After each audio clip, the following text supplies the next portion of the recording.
Saya bersyukur hari ini saudara ya karena kita boleh membebaskan diri kita di dalam hadirat Tuhan. Saya mungkin ulangin ya, Daud berkata satu hal yang kurindukan. Jadi dalam banyak hal dia merangkum semuanya jadi satu hal. Saudara, dalam hidup ini kita punya banyak pemikiran, kita punya banyak option kita. Kayak A, B, C, D, E gitu ya. Dan setiap hari itu kita harus memilih, saya harus pilih A, B, C, D, E.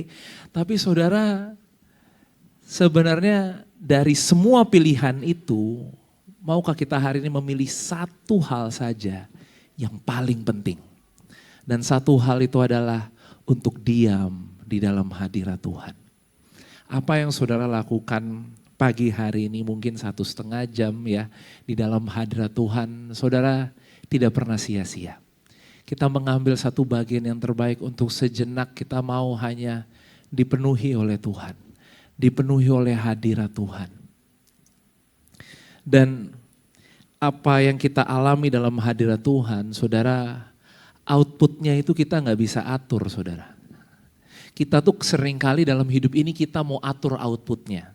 Nanti kalau aku dalam hadirat Tuhan, Tuhan jawab doaku caranya gini ya, caranya gini ya. Kita mau atur outputnya semua. Jadi outputnya kita nggak bisa atur saudara. Karena hadirat itu seperti mungkin kalau saya mau umpamakan seperti air gitu ya saudara ya.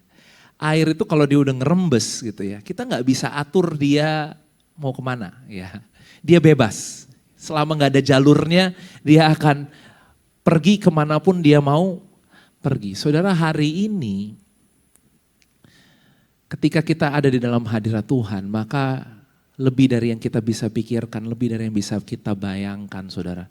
Tuhan sedang mengerjakan sesuatu. Dia sedang mengerjakan sesuatu hari ini di dalam kehidupanmu. Amin. Saudara, menjadi pengaruh, kita sedang belajar tentang kebangkitan pengaruh ya. Menjadi pengaruh, kita mau belajar tentang prinsip-prinsipnya Tuhan Yesus. Karena Tuhan Yesus adalah influencer yang terbaik ya. Berarti kalau kita menjadi pengaruh kan berarti kita jadi influencer ya. Mungkin sekarang zaman yang sudah akrab orang dengan yang namanya influencer ya.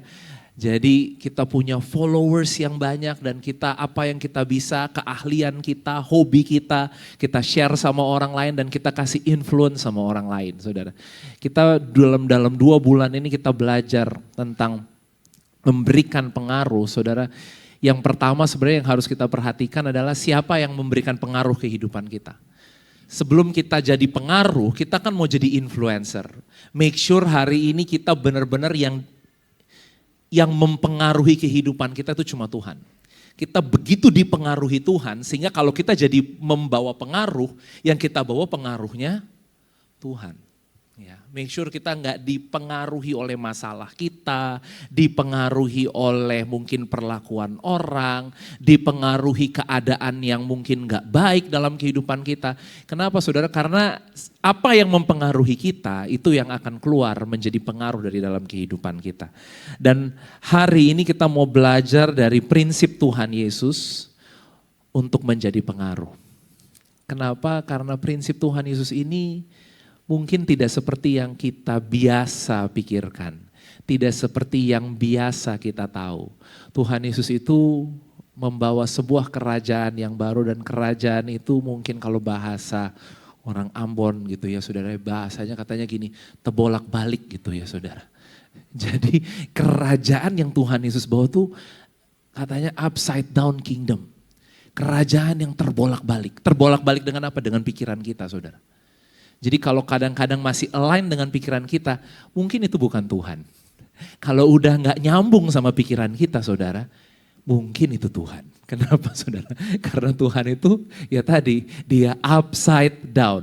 Kalau saudara ambil utara, dia akan ambil selatan. Saudara ambil timur, dia akan ambil barat. Ya.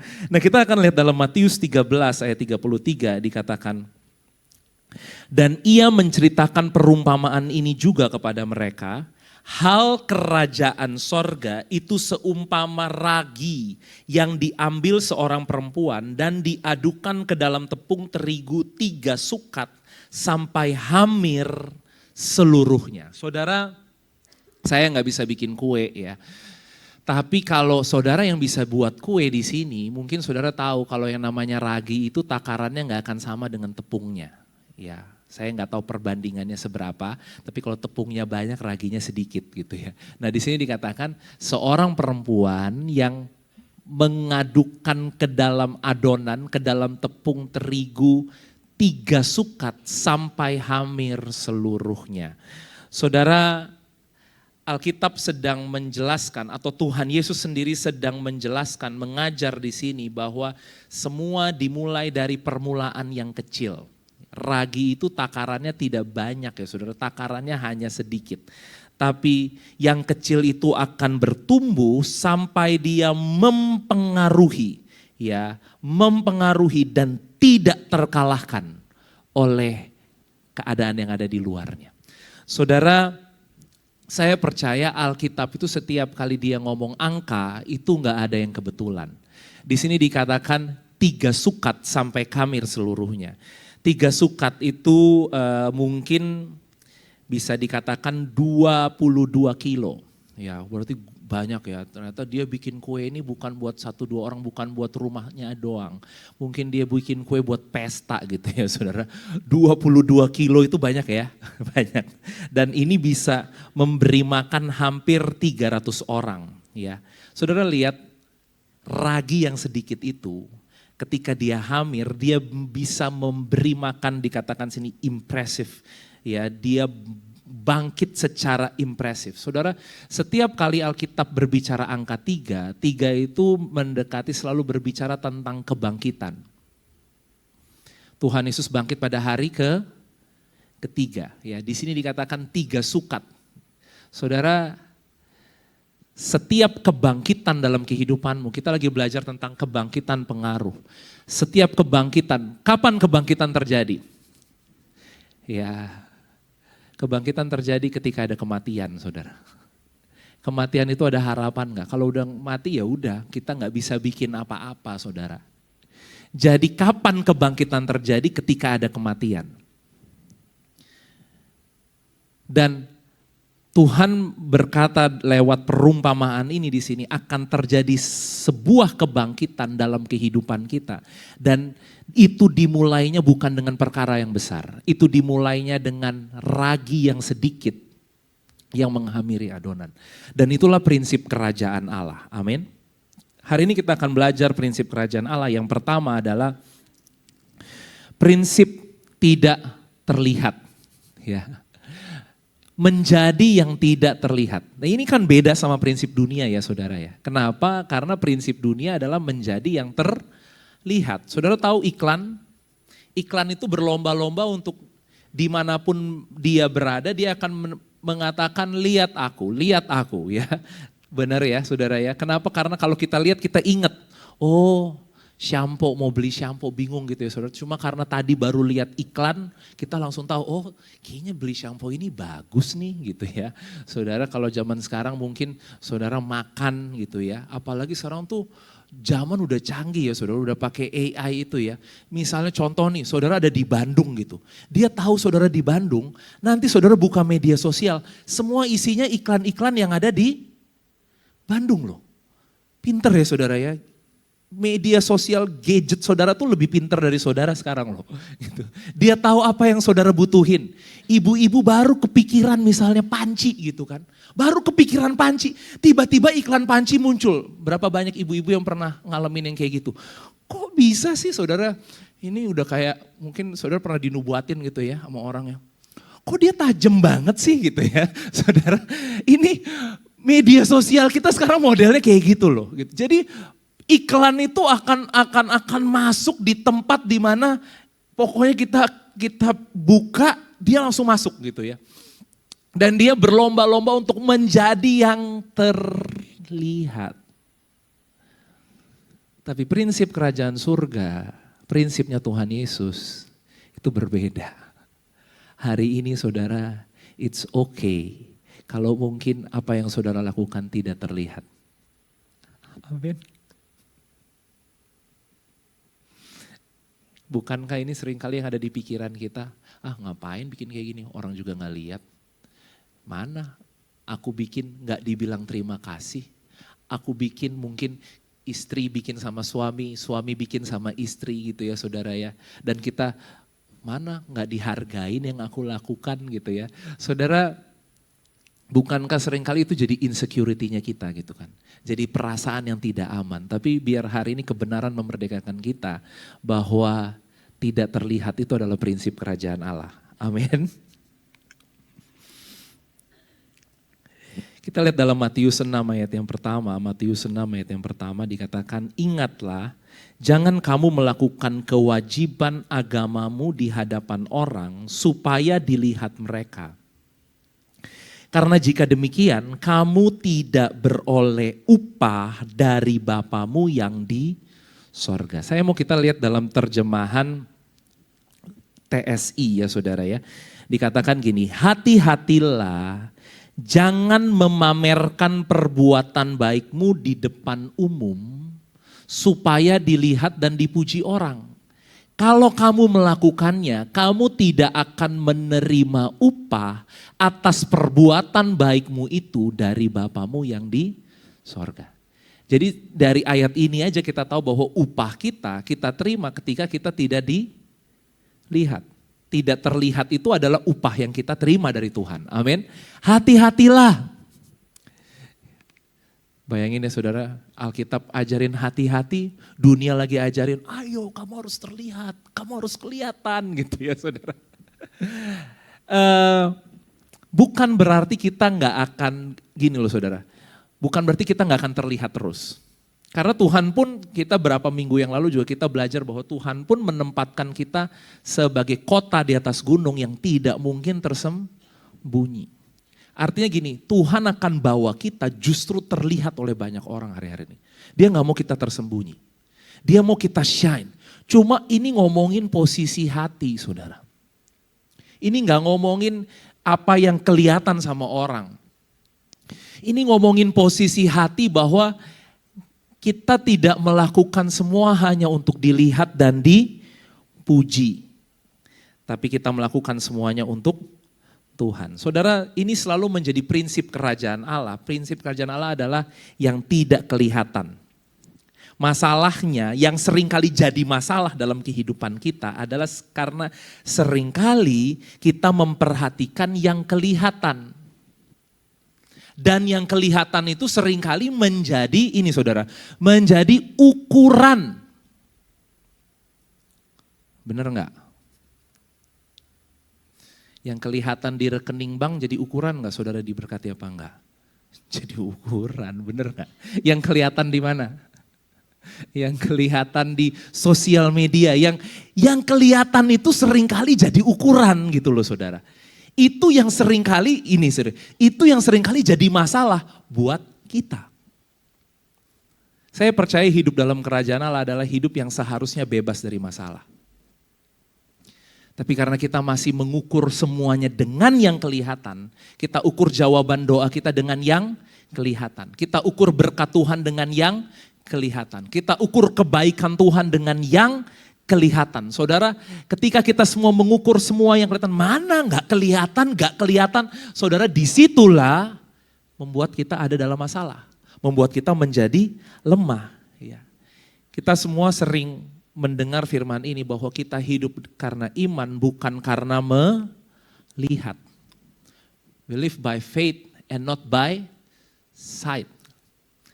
Tapi gak mudah saudara.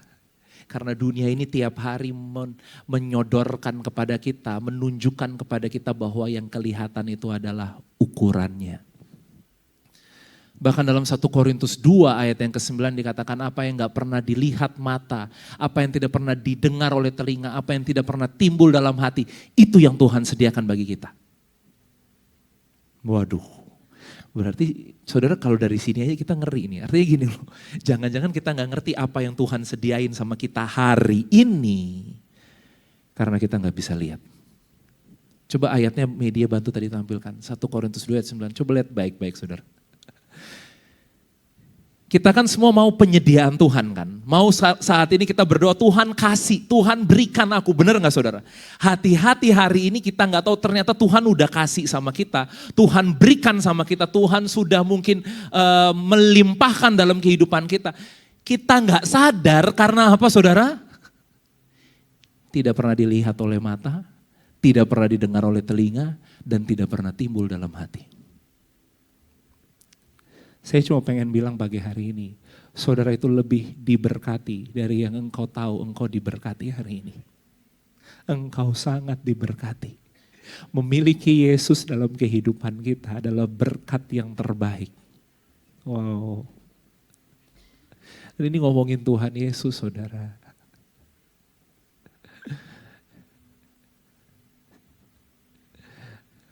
Amin. Apakah Tuhan Yesus jadi doa kita? Kita doa dalam nama Yesus gitu ya. Tapi pernah gak kita berdoa, aku pengen lebih lagi akan Engkau Tuhan Yesus. Aku mau Tuhan Yesus aja gitu. Atau doa kita lebih minta yang lain-lain gitu saudara. Aku minta ini, baru terakhir di dalam nama Yesus. Ya, makanya dia tidak terlihat, dia tidak kita dengar dan tidak pernah timbul dalam hati. Saudara, satu hari seorang nabi senior nih saudara. Nabi senior berarti dia jarang salah ya saudara ya. Nabi senior dia udah, pokoknya kalau orang bilang asam garam gitu ya saudara ya. Pokoknya dia udah berpengalaman. Jadi dia gak mungkin salah lah saudara. Sampai satu hari dia disuruh untuk melantik seorang raja. Dan tugas ini ternyata tugas yang berat. Kenapa? Karena raja yang ada, rajanya masih ada. Dia disuruh lantik raja yang baru. Saudara bisa bayangin rajanya belum turun loh. Kalau sampai ketahuan mati gak dia? Mati. Jadi dia dapat satu tugas yang sangat menakutkan. Sangat mendebarkan hatinya dia saudara. Dia disuruh ngurapin seorang raja dan namanya Daud.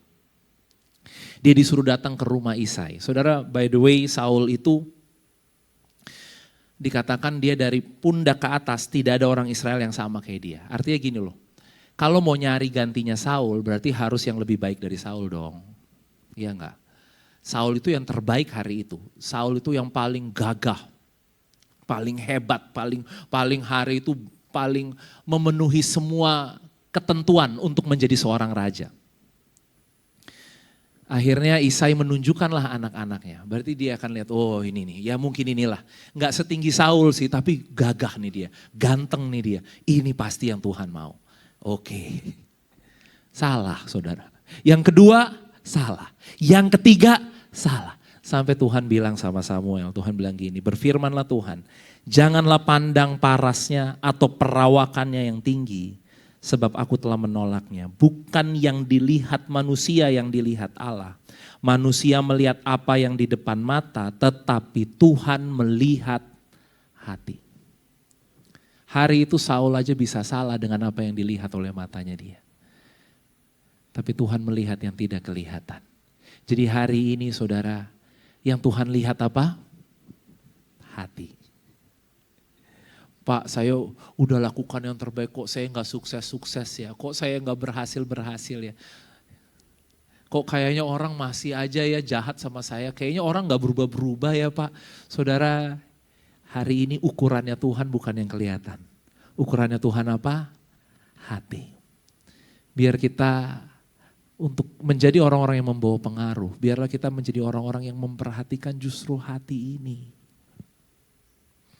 Hati ini harus benar saudara di hadapan Tuhan. Hati ini harus ada di dalam posisi yang tepat di hadapan Tuhan.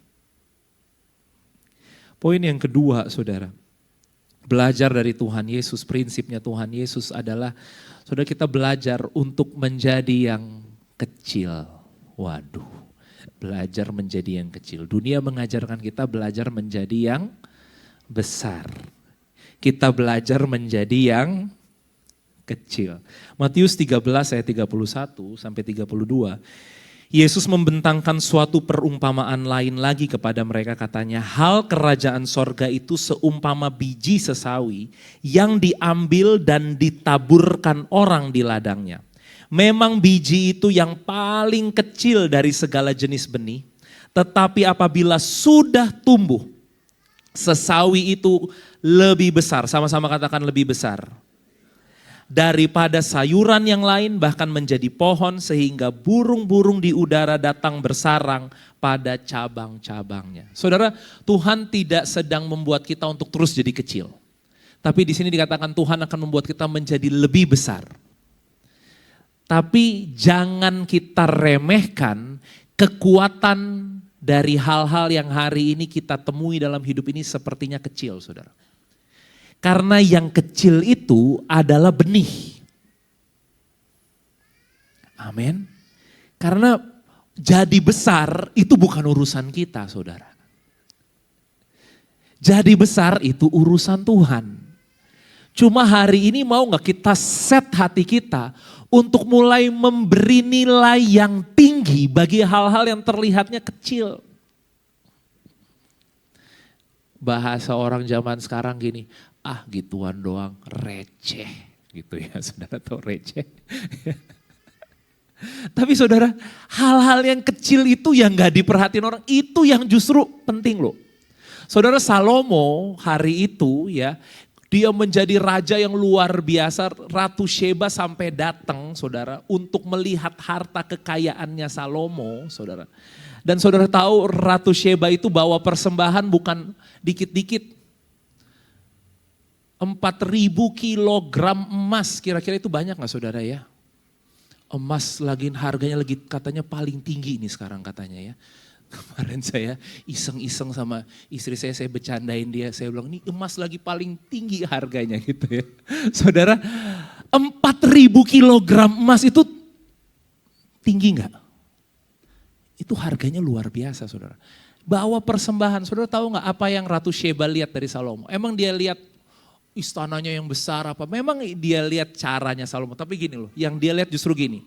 Pelayan-pelayan yang melayani di dapurnya Salomo. Cara mereka memakai baju, cara mereka membawa makanan. Saudara, kira-kira itu kelihatan orang gak sih? Siapa yang mau perhatiin hal-hal yang kecil kayak gitu? Kayaknya sendoknya kurang mengkilap dikit deh gitu misalnya. Kayaknya sendoknya kurang geser dikit aja gitu. Siapa yang mau perhatiin gitu? Tapi tahu gak Salomo itu ternyata hari itu Ratu Sheba kagum sama dia karena yang kayak gitu saudara. Wah luar biasa. Saudara, hal-hal yang kecil hari ini dalam kehidupanmu.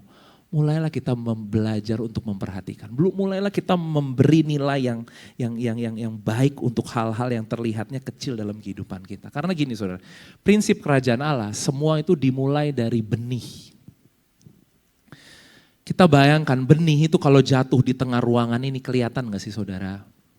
Kelihatan gak? Ada gak yang mungutin terus bilang gini, wow benih gitu. Ada gak yang kayak gitu? Gak ada ya saudara ya. Kita injek aja. Bener gak? Siapa yang mau tahu itu benih gitu. Tapi semua dalam kerajaan surga dimulai dengan benih yang gak kelihatan orang, yang kelihatannya kecil. Itu benih saudara. Abraham hari itu dia adalah ahlinya berurusan sama benih. Maksudnya apa Pak? Saudara bayangin 100 tahun berdoa gak kelihatan apa-apa tuh kira-kira benih gak saudara? Pengennya kan ayo dong bertumbuh dong, lebih besar dikit dong. Tapi hari itu benih. Dia percaya janji Tuhan, ya mana gak kelihatan Tuhan datang sama dia, Tuhan kasih janji. Janjinya bukan besok ya gitu. Enggak saudara, kita lihat Kejadian 22 ayat 17. Janjinya judulnya benih lagi. Mungkin dalam hatinya Abraham, ya Tuhan yang kelihatannya dong, jawabannya dong. Masa benih lagi janjinya? Lihat saudara janjinya. Maka aku akan memberkati engkau berlimpah-limpah. Dan membuat keturunanmu apa? Sangat banyak. Seperti bintang di langit dan seperti pasir di tepi laut. Dan keturunanmu itu akan menduduki kota-kota musuhnya. Saudara, apa yang Abraham terima hari itu, ini adalah benih saudara. Tapi lihat, benih ini yang Tuhan bilang gini, aku akan memberkati engkau berlimpah-limpah Keturunanmu sangat banyak. Seperti apa saudara? Bintang di langit. Saya mau pagi hari ini kita menangkap ini benih yang Tuhan taruh dalam kehidupan kita. Saudara percaya kita adalah keturunan Abraham? Kita adalah apa yang Tuhan janjikan kepada Abraham sekalipun hari itu Abraham tidak melihat apa-apa. Wow.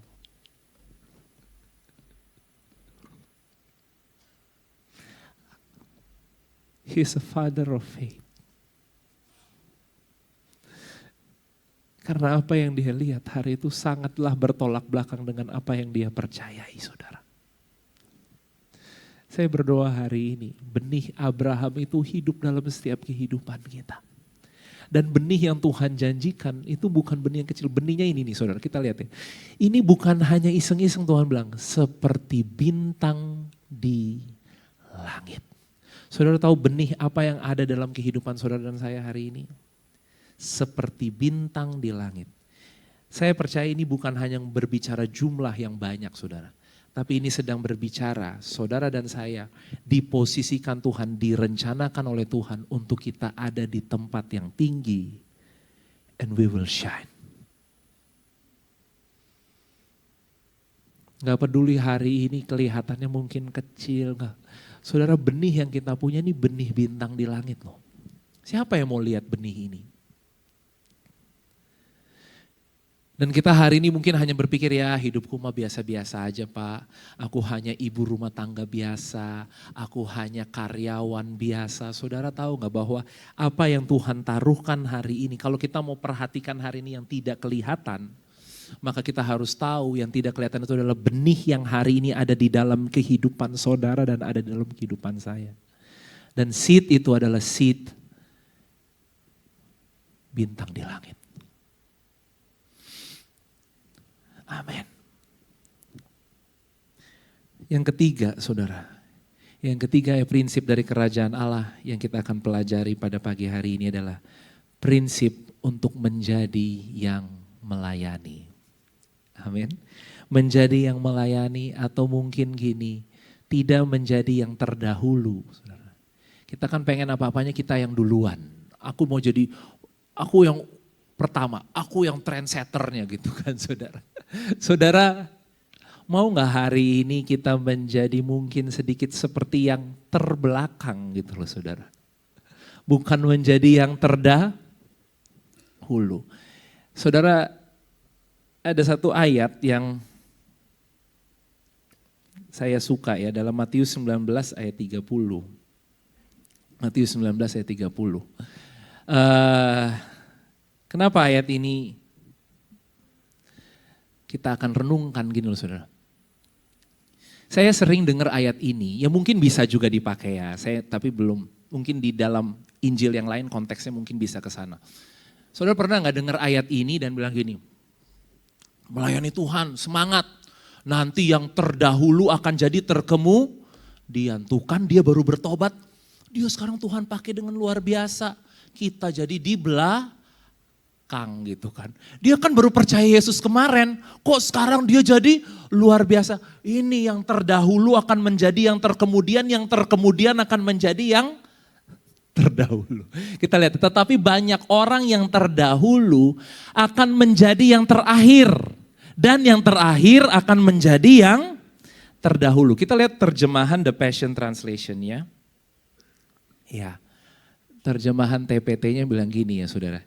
Tetapi banyak orang yang berusaha menjadi yang pertama akan mendapati diri mereka menjadi yang terakhir. Dan orang-orang yang bersedia menjadi yang terakhir akan mendapati diri mereka menjadi yang pertama. Dalam ayat lainnya lagi, perumpamaan lainnya Tuhan Yesus kasih tahu gini, kalau kamu datang ke pesta jangan duduk di ini ya, kamu duduk aja di belakang-belakang gitu katanya. Saya percaya ini bukan hanya sekedar posisi duduk gitu ya, habis itu semua jemaat Tuhan di sini duduknya di belakang, nggak ada yang di depan gitu kan, jangan gitu ya. Tapi ini berbicara sekali lagi saudara, ini berbicara posisi hati. Tadi dikatakan banyak orang yang berusaha menjadi yang pertama.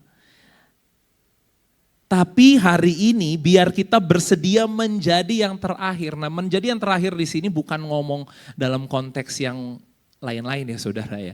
Tapi gini loh saudara, bukan besok kita masuk kantor terus nggak apa-apa kan aku menjadi yang terakhir. Jadi semua masuk jam 8, aku jam 9. Supaya aku menjadi yang pertama, aku menjadi yang terakhir. Saudara, jangan dicampur ini ya saudara. Kenapa? Karena konteksnya di sini sebenarnya adalah tentang melayani. Kita lihat Markus 9 ayat 35. Menjadi yang terakhir di sini artinya gini, mau gak kita menjadi orang yang melayani?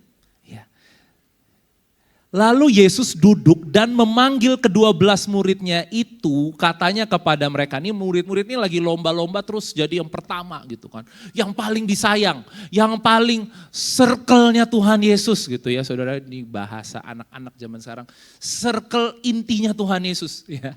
Tuhan Yesus bilang gini, jikalau seorang ingin menjadi yang terdahulu, hendaklah ia menjadi yang terakhir dari semuanya. Ini ngomongin apa? Menjadi pelayan dari semuanya. Saya suka Bill Johnson, dia bilang gini, biarlah kita menjadi orang-orang yang memerintah dengan hati hamba, melayani dengan hati raja. Normally melayani dengan hati hamba, memerintah dengan hati raja. Tapi coba dibalik saudara. Kalau kita memerintah hari ini kita Tuhan percayakan sesuatu, biarlah kita lakukan itu dengan hati hamba. Mungkin hari ini saudara punya jabatan yang tinggi, saudara punya kepercayaan. Justru gini, itu kesempatan untuk kita bukan untuk berkuasa, kesempatan untuk kita lebih banyak melayani. Ini prinsip kerajaan surga beda gak sama prinsip dunia? Kenapa hari ini orang berlomba-lomba ada di atas? Kenapa? Aku punya kuasa. Benar gak saudara? Saudara, ada gak yang berlomba-lomba di atas dengan pikiran gini, karena gue pengen melayani lebih banyak orang lagi. Ada gak saudara? Enggak. Kalau aku di atas, aku bisa tentuin ini, aku bisa ubah ini gitu kan. Saudara, biar hari ini Tuhan meredefinisi ulang cara kita berpikir saudara. Untuk kita menjadi yang melayani. Menjadi yang terkemudian. Amin. Matius 23 ayat 11. Matius 23 ayat 11. Saya undang pemusik bisa maju ke depan. Matius 23 ayat 11. Barang siapa terbesar di antara kamu, hendaklah ia menjadi pelayanmu. Amin. Serve.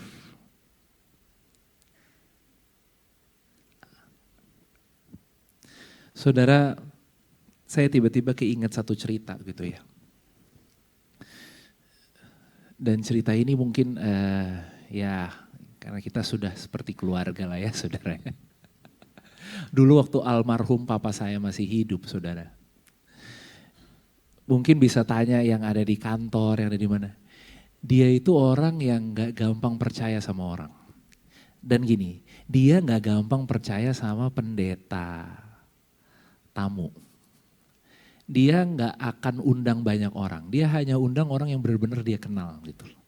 Jadi dia benar-benar nggak yang kayak, gue pengen undang dia dong, gue pengen. Enggak, dia benar-benar kayak siapa yang dia kenal itu yang dia mau supaya share untuk jemaatnya. Itu papa saya gitu. Dan saya itu kan waktu itu karena saya juga ngundang juga pendeta-pendeta. Saya harus temenin pendeta-pendeta itu kenapa? Karena gini, papa itu kalau ketemu orang baru, dia bukan orang yang cair gitu ya saudara ya. Beda kalau ketemu jemaatnya, waduh kalau ketemu jemaat dia paling sayang deh, baik deh. Tapi kalau ketemu pendeta, waduh dia pasang ini saudara, pasang apa tuh namanya, posisi lah gitu, kayak ya dia diem aja gitu loh, kayak gimana ya, kayak ya intinya kayak dia nggak yang oh iya Pak, mungkin model saya modelnya mungkin model kayak gitu ya, model papa saya nggak kayak gitu saudara gitu ya, dia tuh orang Ambon saudara, jadi dia Dia agak jagoan sedikit gitu ya. Jadi dia akan pasang ini gitu. Sampai ada satu pendeta dari luar negeri, saya udah deg-degan nih, waduh gimana nih. Ya, dia datang, pendeta ini, dia dari Amerika gitu ya. Pendeta ini baik banget gitu ya. Dia sempat sekali pelayanan di sini, namanya Jason Lee Jones gitu. Saudara, dan si Jason ini ya waktu saya sama Diki jemput dia di hotelnya. Pertama dia pakai baju gitu, karena dulu dia gangster gitu, jadi badannya tuh semua tatoan gitu kan. Terus dia lihat saya pakai kemeja, saya nggak ngomong apa-apa loh. Dia lihat saya pakai kemeja, dia bilang gini, oke, di gereja kamu bajunya kayak gini. Tunggu sebentar saya ganti baju saya ya gitu ya. Saya bilang it's okay, gak apa-apa. Dalam hati saya sih sebenarnya gini, saya sih it's okay. Cuma papa saya yang saya juga gak tahu dia it's okay apa enggak gitu kan. Cuma pendeta itu memang hebat banget, dia ganti bajunya saudara. Dia ganti baju, dia naik ke atas dulu, dia ganti baju, dia turun, kita pergi ke gereja. Ya, nyampe gereja, ya papa seperti biasa salaman gitu ya, oke. Tapi tahu gak saudara apa yang bikin papa hatinya hari itu luluh? Pendeta ini bilang gini, Pastor, what can I serve you? How can I serve you? Dia bilang gitu. Bagaimana caranya aku bisa melayanimu? Pastor maunya aku tuh melayani seperti apa untuk jemaat-jemaat pastor di sini? Saudara tahu nggak? Itu papa langsung dari tinggi, dia langsung rendah, dan dia langsung sayang banget sama pendeta ini. Senyum gitu ya. Tahu nggak saudara? Cuma dengan satu kata yang luar biasa. Kata itu bilang ini, how can I serve you? Gimana caranya aku bisa melayanimu? Saudara, terlalu banyak kita kan seringkali datang dengan agenda-agenda kita. Mengosongkan diri dan datang sama kehidupan orang lain dan bilang gini, kamu butuh apa dari aku? Kita seringkali datang kepada orang dan bilang, aku butuh ini dari kamu. Benar gak saudara? Seberapa banyak yang mau datang kepada orang dan bilang, aku bisa layanin kamu apa ya? Kamu butuh apa ya? Saudara, kata-kata itu buat saya hari itu tuh jadi pelajaran yang sangat mahal. Untuk menjadi yang terutama, kita harus menjadi orang yang paling melayani, saudara. Mungkin kita punya jabatan yang tinggi, mungkin kita hebat, saudara. Tapi gini, memenangkan hati orang itu tidak cukup dengan apa yang kita punya, dengan jabatan yang kita punya. Memenangkan hati orang adalah ketika hari ini kita mau datang dalam kehidupan mereka dan kita mau berkata, apa yang aku bisa bantu buat kamu? Aku bisa tolongin kamu apa ya? Saudara, biarlah kita menghidupi prinsip kerajaan Allah untuk kita menjadi orang-orang yang membawa pengaruh kerajaan. Amin. Mari kita bangkit berdiri bersama-sama.